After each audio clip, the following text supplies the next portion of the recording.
ममता बनर्जी को सता रहा 800 टीएमसी कार्यकर्ताओं की गिरफ्तारी का डर। गिरफ्तारी से बचने के लिए टीएमसी ने खटखटाया कोलकाता हाईकोर्ट का दरवाजा। चुनाव आयोग का बड़ा एक्शन, ममता बनर्जी की भवानीपुर सीट समेत 55 सीट संवेदनशील घोषित। बंगाल में वोटिंग से पहले शराब की सभी दुकानें बंद, 9 दिन तक लागू रहेगा ड्राई डे।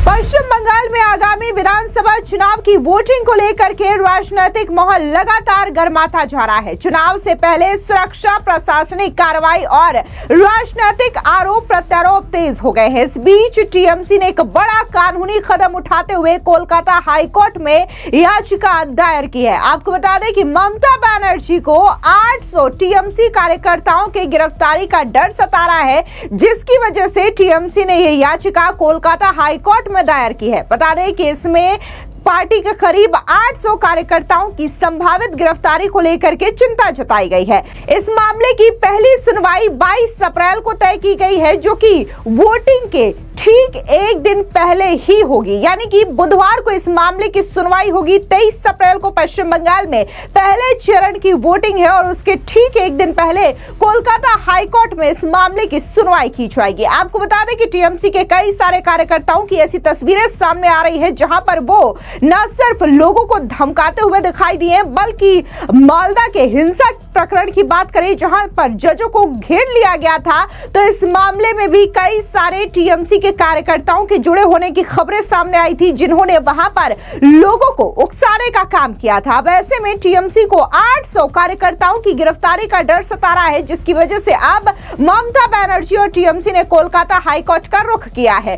टीएमसी के वरिष्ठ नेता और लोकसभा सांसद कल्याण बनर्जी ने यह याचिका दायर की है। इसमें कहा गया है कि चुनाव आयोग के निर्देशों के तहत पार्टी के लगभग 800 कार्यकर्ता लगातार निगरानी में हैं और उन्हें चुनाव से पहले गिरफ्तार किया जा सकता है। पार्टी ने कोर्ट से तत्काल हस्तक्षेप की मांग की है। याचिका में यह भी स्पष्ट किया गया है कि यह संभावित कार्रवाई चुनाव प्रक्रिया को प्रभावित कर सकती है और इससे राजनीतिक संतुलन बिगड़ सकता है। देखना दिलचस्प होगा कि इस मामले की सुनवाई जब कोलकाता हाईकोर्ट से की जाती है तो आखिर क्या प्रक्रिया होगी। लेकिन वहीं दूसरी बड़ी खबर सामने आ रही है, जो कि ममता बनर्जी की टेंशन बढ़ा सकती है। दरअसल पश्चिम बंगाल की मुख्यमंत्री ममता बनर्जी की भवानीपुर सीट समेत 55 सीटों को चुनाव आयोग ने संवेदनशील घोषित कर दिया है। कहा जा रहा है कि खर्च के लिहाज से इन सीटों को संवेदनशील घोषित किया गया है। ऐसा इसलिए क्योंकि चुनाव आयोग को लगता है कि इन सीटों पर खर्च उम्मीदवारों की ओर से लिमिट से ज्यादा हो सकता है। यही नहीं, चुनाव में खर्च पर निगरानी रखने के लिए चुनाव आयोग ने 100 पर्यवेक्षकों को भी नियुक्त किया है। ऐसा पहली बार है जब इतनी बड़ी संख्या में पर्यवेक्षकों की नियुक्ति की गई है। इसके अलावा 5 राज्यों में फिलहाल चुनाव हो रहे हैं और सबसे ज्यादा पर्यवेक्षकों की नियुक्ति बंगाल में की गई है। चुनाव आयोग के सूत्रों का कहना है कि अवैध कैश, शराब फ्री बांटने वाली चीजें और मादक पदार्थों की पकड़ बंगाल में बढ़ी है। तमिलनाडु के बाद बंगाल इस मामले में दूसरे नंबर पर आ गया है। अब तक सभी चुनावी राज्यों को मिलाकर के 1281 करोड़ रुपए की खेप पकड़ी जा चुकी है। इनमें पहले नंबर पर तमिलनाडु है और फिर पश्चिम बंगाल स्थान आता है। खबर है कि इस 1281 करोड़ रुपए की सामग्री में 105 करोड़ रुपए के बेशकीमती जवाहरात भी शामिल है, तो वहीं 178 करोड़ रुपए का ऐसा सामान बरामद हुआ है जिसे चुनाव में फ्री बांटा जाना था। अकेले पश्चिम बंगाल में ही 17 अप्रैल तक 430 करोड़ रुपए के सामान की बरामदगी की गई है और यही कारण है कि तमाम सीटों को चुनाव आयोग ने अब खर्च के लिहाज से संवेदनशील घोषित कर दिया है। ऐसा इसलिए क्योंकि चुनाव आयोग को लगता है कि यदि निगरानी नहीं की गई तो फिर वोटर्स को लुभाने के लिए अवैध तरीकों का इस्तेमाल बढ़ सकता है। चुनाव आयोग ने जिन संवेदनशील सीटों को घोषित किया है उनमें सीमांत क्षेत्र उत्तर 24 परगना, मालदा, मुर्शिदाबाद और उत्तर दिनाजपुर शामिल है। इन इलाकों से बड़ी संख्या में कैश समेत अवैध चीजें बरामद की गई है। इसके अलावा 8 सीटें ऐसी हैं जो कि बांग्लादेश सीमा से लगती है। इन सीटों में विधाननगर, राजरहाट, न्यू टाउन, बारासात, मध्यम ग्राम, भाटापारा, गैराता, उत्तर बशीरहाट शामिल है। इस तरीके से कोलकाता की 7 सीटों को इन कैटेगरी में डाल दिया गया है। इनमें से 3 सीटें उत्तर कोलकाता की है तो वहीं 4 सीटें दक्षिण कोलकाता क्षेत्र की है। वहीं भवानीपुर भी इस लिस्ट में है। ये सीट फिलहाल बंगाल की सबसे हाई प्रोफाइल सीट है। ऐसा इसलिए क्योंकि मुख्यमंत्री ममता बनर्जी और नेता प्रतिपक्ष शुभेंदु अधिकारी के बीच यहां कड़ा मुकाबला देखने को मिल रहा है। पिछली बार भी शुभेंदु अधिकारी ने ममता बनर्जी को नंदीग्राम से करारी शिकस्त दी थी। फिर ममता बनर्जी ने भवानीपुर से ही उपचुनाव लड़ा था और जीत हासिल करके राज्य की मुख्यमंत्री बनी थी। तो वहीं अगली बड़ी खबर की बात करें तो आपको बता दें कि चुनाव आयोग ने बड़ा एक्शन लेते हुए पश्चिम बंगाल में 9 दिनों के लिए ड्राई डे घोषित कर दिया है। चुनाव आयोग ने पश्चिम बंगाल में चुनावी गड़बड़ियों को रोकने के मकसद से 9 दिनों के लिए शराब की खुदरा बिक्री बंद कर दी है। यह बैन 29 अप्रैल तक लागू रहेगा। हालांकि 24 अप्रैल को शराब बेचने की अनुमति होगी। आमतौर पर किसी चुनावी राज्य में वोटिंग से 48 घंटे पहले संबंधित क्षेत्र में शराब की बिक्री बंद कर दी जाती है। पश्चिम बंगाल विधानसभा चुनाव से पहले आज यानी कि 21 अप्रैल से 29 तारीख तक शराब की सभी दुकानें बंद कर दी गई है। पहले चरण का चुनाव 23 अप्रैल को होने वाला है और इसीलिए यह बैन पहले ही लगा दिया गया है। जिन इलाकों में गुरुवार 23 अप्रैल को वोटिंग होगी वहां शराब की बिक्री रोक दी गई है।